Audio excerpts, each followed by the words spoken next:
Today I'm going to show you how to get an aged relic finish on your guitar body.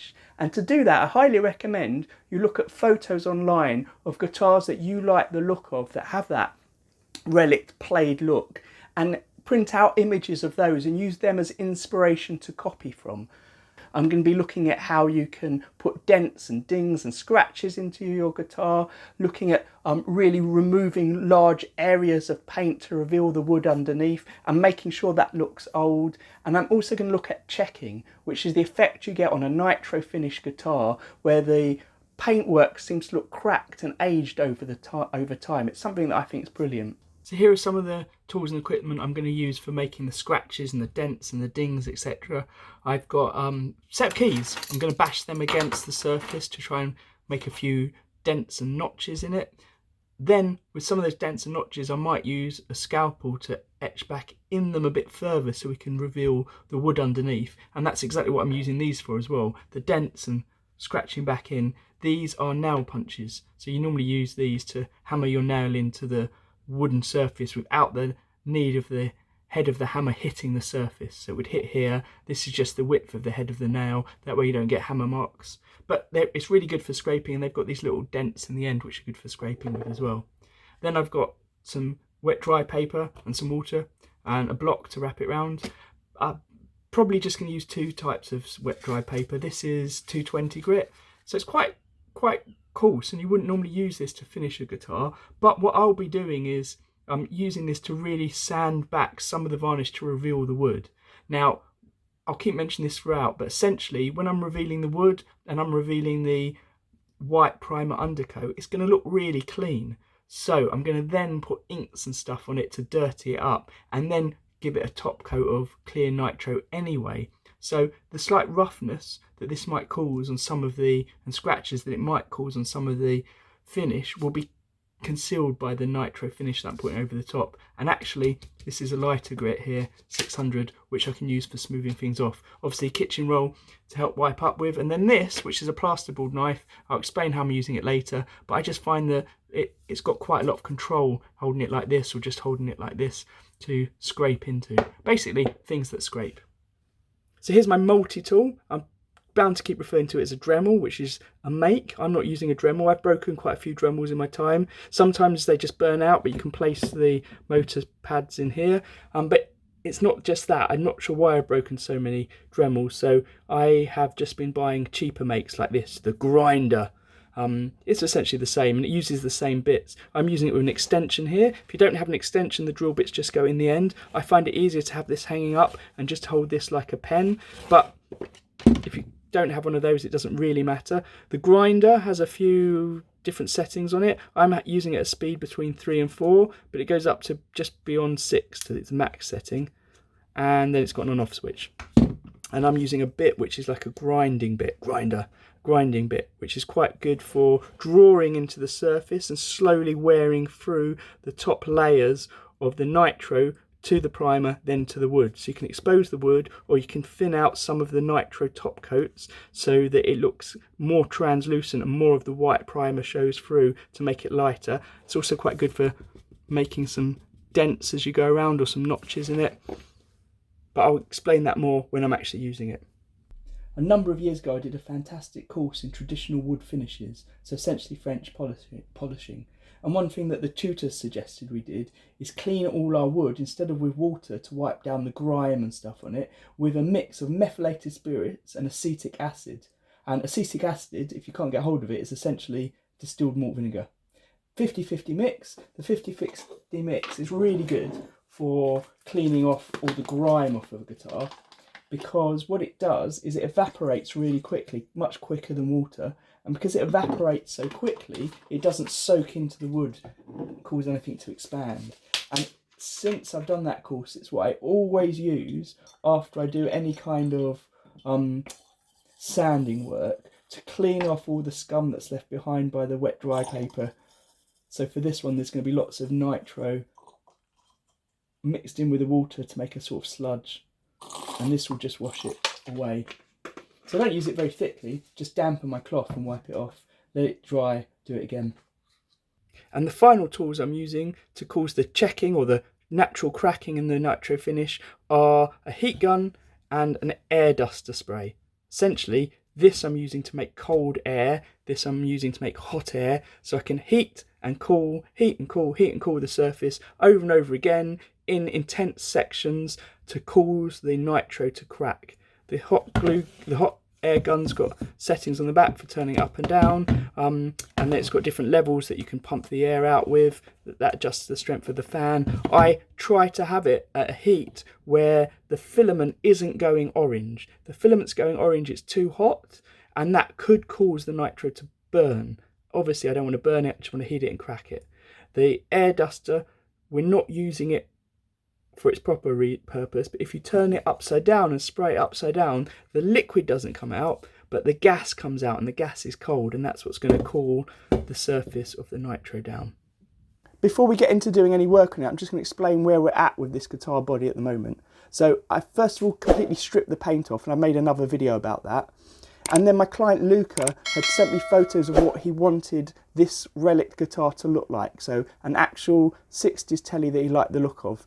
And that was a butterscotch blonde finish, but at the areas where it was worn out around the edges and you could see the wood, you could see a slightly white edge between the butterscotch blonde and the wood. So before I sprayed this butterscotch blonde, I gave it a couple of coats of white nitro primer, then did the normal sort of coating of the nitro using the butterscotch blonde colour that he wanted, but then on top of that I put another coat of a few areas of a slightly darker amber spray, translucent, so it's just giving us some slightly darker areas around here. And then here I've used a nicotine spray, which if you put layer and layer and layer on, actually looks quite black, but it's translucent, so when you put a faint layer on, it just kind of darkens the area. So you can see the outline of the scratch plate that I left on while I was doing that. So when you remove it, you've got this sort of natural look of an area which has not had any light shining on it. And then other areas where the grime and the sweat has built up, or it's just got dirty, or the actual finish has worn away over the years.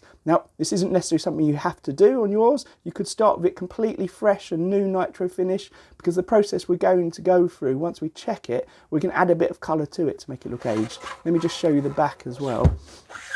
So this guitar already had quite a few dents in it, like here and here. Now I've left those in, but unlike the dents that are going to appear when we work on our new guitars, those dents have then been sprayed over, so the dents are full of paint. If they were a natural dent, it wouldn't be full of paint, it would dent down into the wood and it would reveal a bit of the wood. Anyway, let's get on with the first stage. I'm going to focus just on putting some extra dents here. There were already some in the guitar. Like I said, they're full of paint, so I'm going to work on revealing the wood underneath afterwards. But I've looked at some photos that Luca sent me, and there are some dents around here of different sizes, not too many, back of the bridge sort of scattered round. What I'm going to do is use some keys to kind of mark them off. I'm going to start quite subtle and then work a bit harder, but then like I said before, some of these will come out more once we put a bit of colour into it later on. So I'm just going to start by a bit of banging, do a couple more in this area.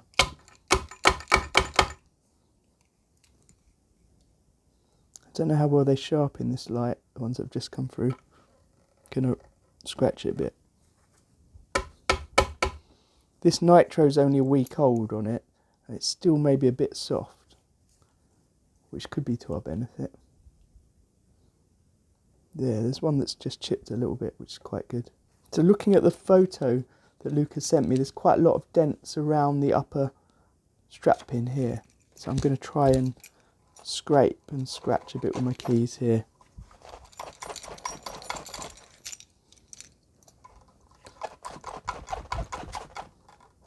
These marks aren't going to show up so much straight away. When they do show up, they won't necessarily have the orangey look that's in the old guitar. But that orange look is something we're going to add in a bit later on with a bit of a wash of colour. Got a few pieces on the guitar like this where there were dents and scratches underneath the new layer of paint I put on, and the paint has filled in a bit thicker. What I actually want is to reveal the wood that's underneath and make these look more like they were dents that happened after the paint was put on, not before. So what I'm going to do here, you could also do on a flat plain area to make some dents appear. And I'm going to do two methods, one with a nail punch like this. I've got a few different sizes depending on the size of nail you're using, but obviously I'm using it in the wrong way. I'm not using it with a nail here. And I'm also going to try it with a Dremel. So let me demonstrate first with this. What I'm going to do is use it. It's got a slight dent in the end of it, which is actually quite good for scraping. So I'm going to scrape out some of the paint that I put in.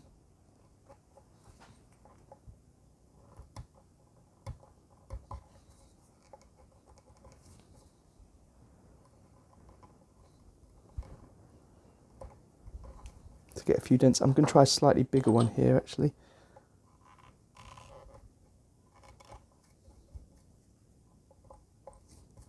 So it's sort of revealing the wood, but then what I need to do is a scalpel just to scrape out a bit of the undercoat, the white undercoat that's there. Now these are going to look like quite fresh scratches. Again, later on I'm going to dirty them up a bit, make them look a bit older. There's one I did just before I started filming. Right, let's do it with a Dremel and see what it looks like with that. So here you can see some of the dents that were already in the guitar. I quite like some of them. I might leave them as they are, but some of them I want to expose the wood a bit that's underneath. So what I'm going to do is use the Dremel to work down through a little bit.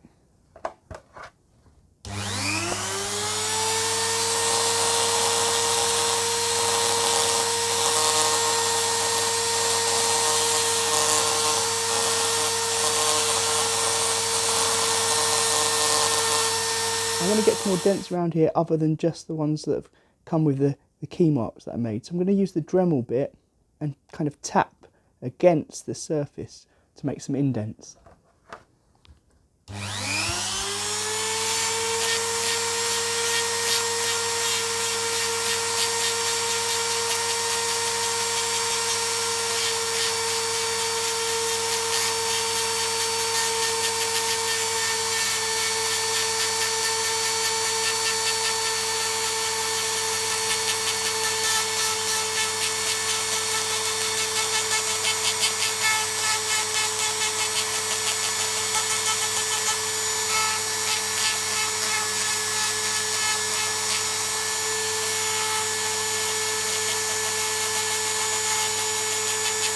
There's quite a lot of scratching around this part, so I'm going to use something to make those scratches. I'm using a plasterboard saw, the sort of saw that you use in a plasterboard wall to cut out the holes for sockets, etc. I've got to be careful, I don't want to scrape it and get regularly spaced scrapes on it. I'm going to use it this sort of way to try and copy some of the spaces that are around here. Don't want to press too hard straight away and scrape away too much.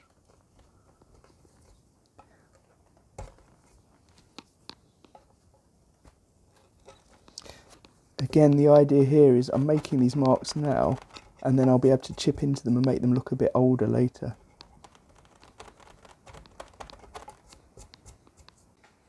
So here are the sort of patterns I'm being inspired by. I'm not exactly trying to copy them. We've got a little run here of dents. I'm going to try and do something like that along here.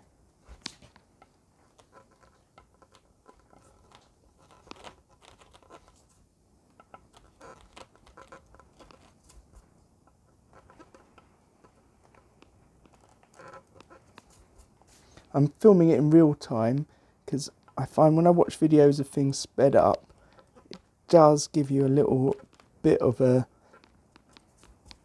misimpression of how much work is being done. I will speed some things up later though.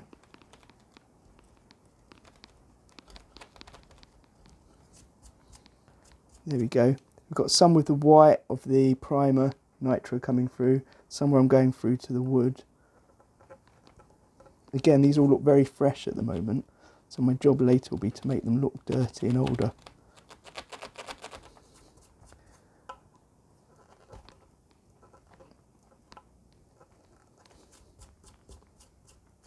Also, I'm trying not to bring too much of the paint up off the surface so it sticks up too much, and I might end up giving it a light sand afterwards to make it a bit smoother. Let's have a scratch along here.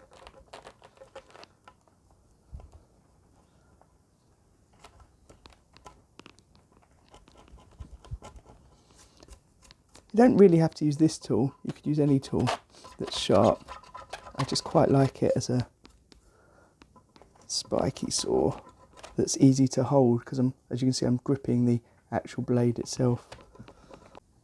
So again, I'm going here to smooth it out the edges of these, to thin out the layers of nitro a bit. That will let it look a little bit thinner and paler, and sometimes you'll see the white coming through. And then I'll probably also go over this with a bit of sandpaper at the end.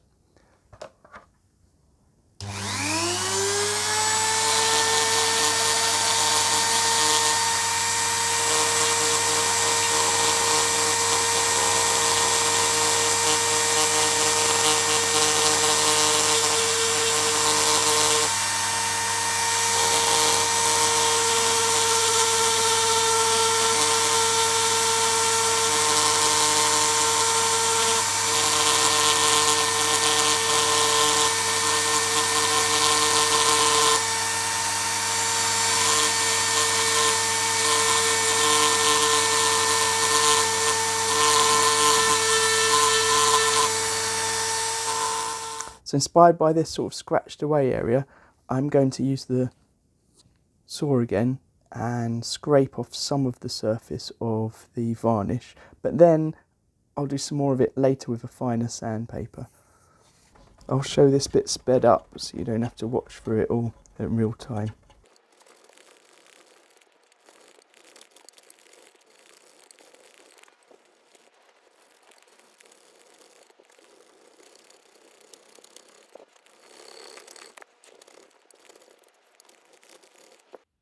Okay, so I've put a new blade in my scalpel.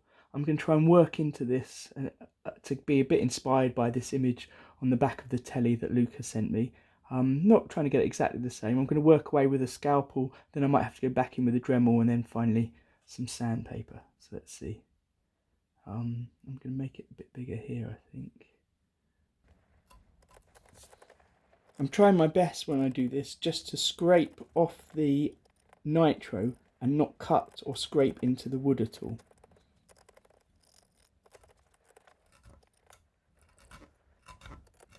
Which is why I'm using my knife at a shallow angle and scraping.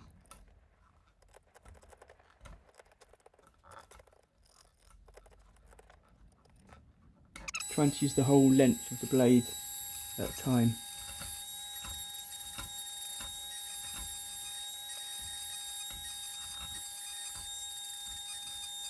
I've gone for a slightly shorter blade, so there's not that much flex.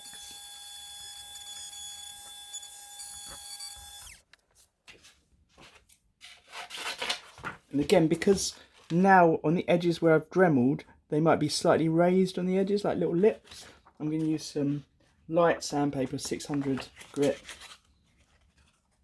wet dry paper, just to go over lightly and loosen it off. When it's wet, you can see what it will look like when I put another top coat of varnish on. Also, it cleans up all the marks left from the wet dry paper.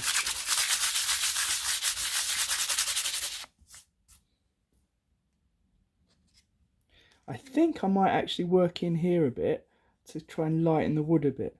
I've already put a darker section on here, darker colour on here, with a layer of the amber nitro that went over the butterscotch to darken it a bit, like it would be warm. But I think it might look nice here to be a little bit lighter.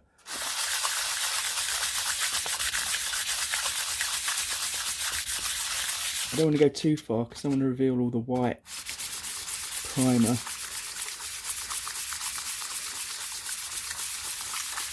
This is obviously the bit where the belt buckle is going to be keep banging and scratching on the back of a guitar.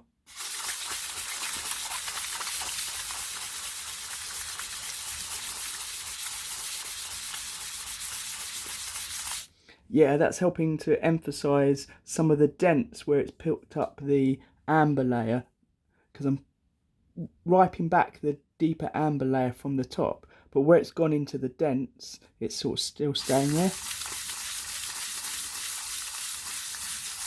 Because the sandpaper just goes over those dents.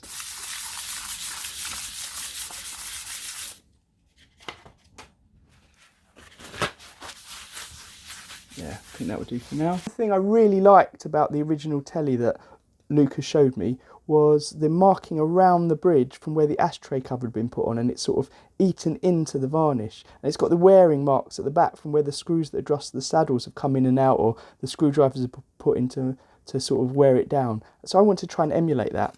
Now, Lucas' guitar has an old bridge but doesn't have an actual ashtray cover, so I bought a new ashtray cover, and he's not going to play with it. A lot of people don't like them because it stops you muting, but what I'm going to do is try and mark with a craft knife just around it. So I'm sort of marking into the nitro. I'm not actually going to mark it all because there are some sections where it wasn't worn, so I'm just going to lightly mark it and round the back here.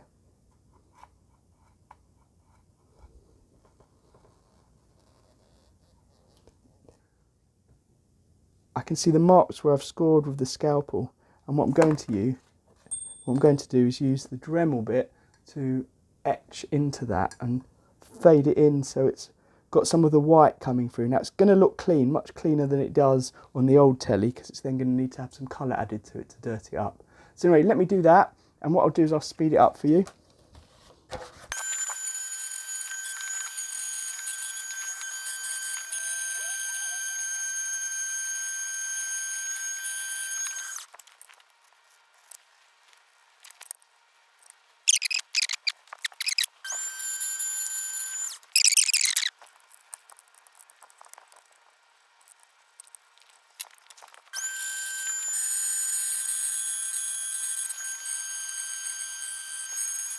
So there we have it. I mean, it's much too bright at the moment because it's all fresh, because the primer underneath was bright white and it's not been exposed to any elements. So that's why we're going to put some colour in it later.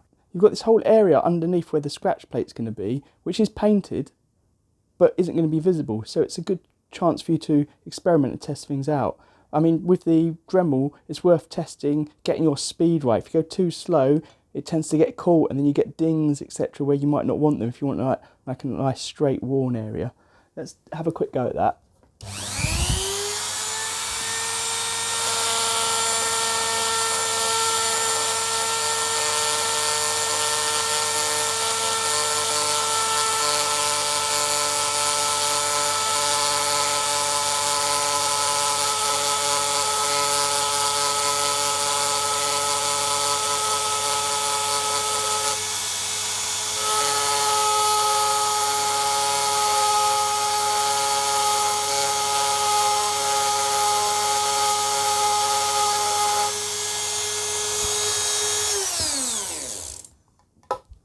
So if I zoom in on this, you can see that where I went at quite a fast speed, it's got an even wearing mark, and where I was going slow, it kept catching to the point where there's a big chip here, and actually if you looked even closer, you'd see dents along it. So you want to be nice and even, unless you want this effect. It's all worth practicing.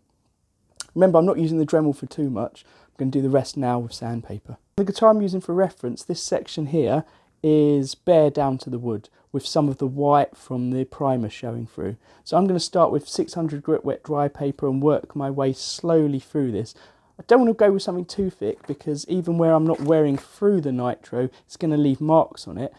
I am probably going to sort out some of the extra marks later with another lighter than this wet dry paper, but it's better to spend longer doing it to get it neater than to take away too much or leave too many scratches. Again, this can take a while, so I might speed it up a bit.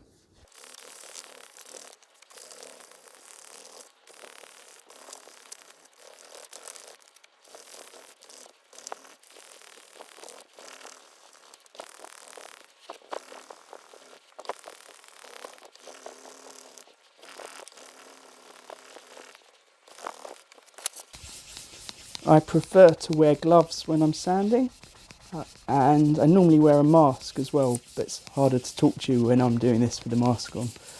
Especially when I'm using nitro and things like that, it's much better to wear a mask. And I keep changing my sandpaper as I go. Now, looking back at the reference material again, there are bits like here and a couple of bits here where it's not like an even smooth round following the contours wearing. It's got little jagged bits just like that. So I'm going to try and keep it smooth on this section, I think, but try and get a bit more jagged here.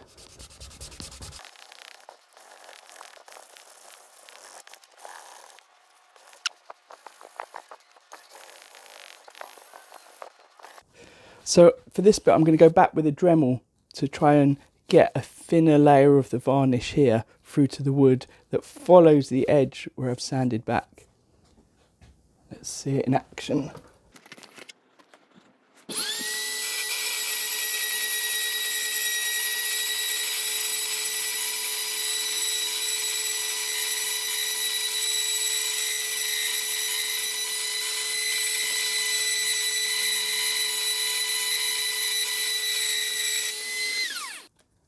And then I'm just going to go back in with some wet dry paper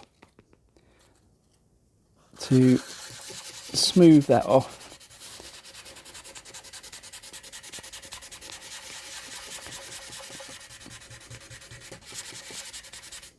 Again, I'm trying to make it match the reference photo, or be inspired by the reference photo, which has got this part here that comes round, comes in a bit.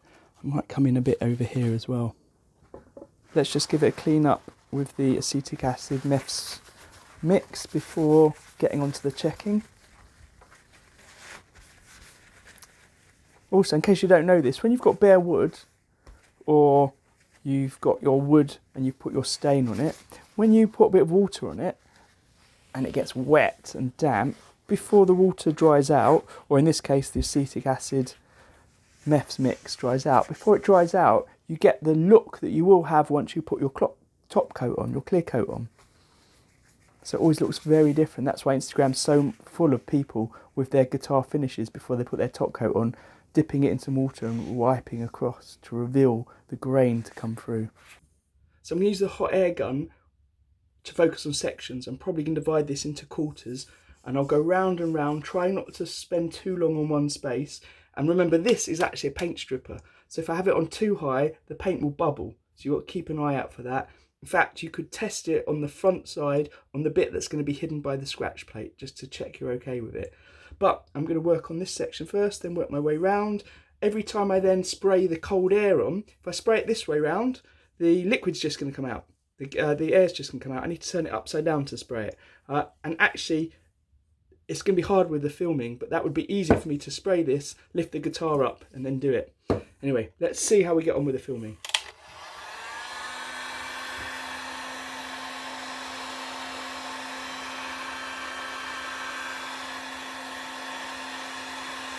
One thing to bear in mind is that the heat gun gets hotter the more you use it, so I have to keep turning it down to make sure I'm not causing any bubbling in the nitro.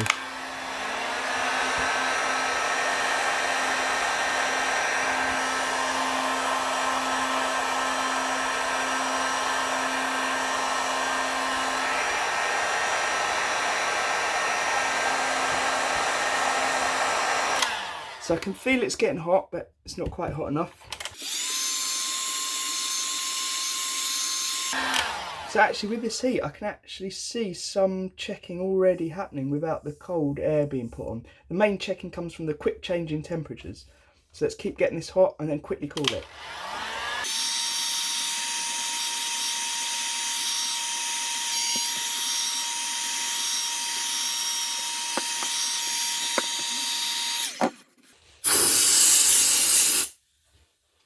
Oh yeah, so from this angle, I can see I've got a lot of liquid on there. I'll do it again in a minute, but holding it upright.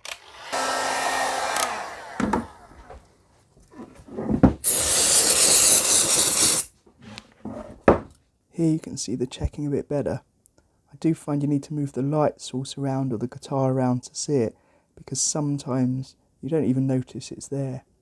It is very subtle because it's brand new, but we want it to look like an older guitar with older checking. So in that case, all those cracks are filled with dirt and grime. So we're about to do a wash of a very thin wood stain over it to help make those checks stand out even more. So I have these water-soluble dyes that I use in powder form. I'm going to actually mix up a brown and an orange for this. So you can see in here the brown and the orange at the bottom. And then you just mix it in with some water. I'm not going to put too much water in this. I don't need a lot now. I can stir them up.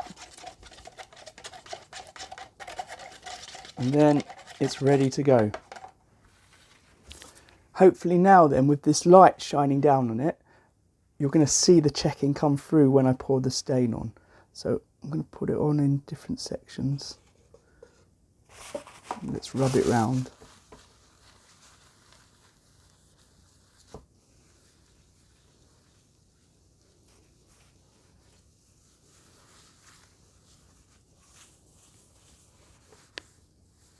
I'm also using this stain on the wood.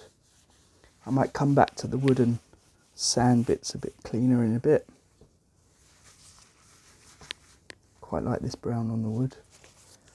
Okay, let's put it on a bit thicker here. Let it settle in a bit more. I don't want it to be completely thick everywhere. I want it to look like there's sections which are darker than others or stand out more than others.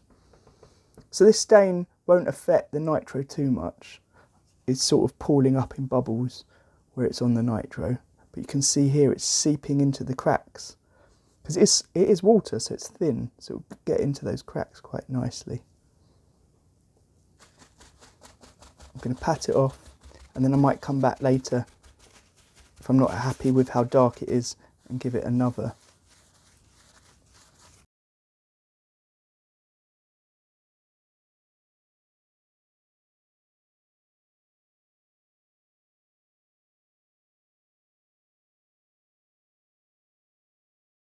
Great, well thanks for watching. I hope you found it useful. If you did find it useful and you are going to relic your guitar, please share your images with me. I'm on Facebook and Instagram. I love to see what people have done.